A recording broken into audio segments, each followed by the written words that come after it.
Hello বন্ধুরা, আবারও কিন্তু চলে এলাম এই ড্রাগন ফলের জমিতে। তোমাদেরকে কিন্তু আগে দেখিয়েছিলাম যে এই ফলগুলো বৈশাখ মাসের শেষে আর জ্যৈষ্ঠর প্রথম দিকে পাকতে শুরু করে।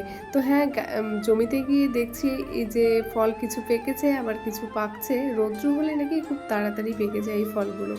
তো যাই হোক, আমি প্রথমবার দেখলাম এই গাছে ফল ধরা। তো তোমরা অনেকেই দেখেছো, কারণ এখন এই ফলের চাষ যে কোনো জায়গাতেই হয়।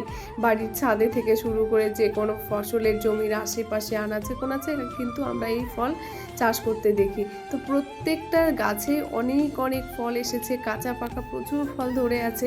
একটা করে ফুলে কিন্তু একটা করেই ফল হয়, যা জানলাম আমি। আমার ধারণা ছিল একটা ফুলে অনেকগুলো করে ফল হয়। তো এইটা হলো হলুদ কালার ড্রাগনের গাছ। তোমাদেরকে এর আগেও দেখিয়েছিলাম, কি সুন্দরভাবে ফল বেরিয়েছে দেখো।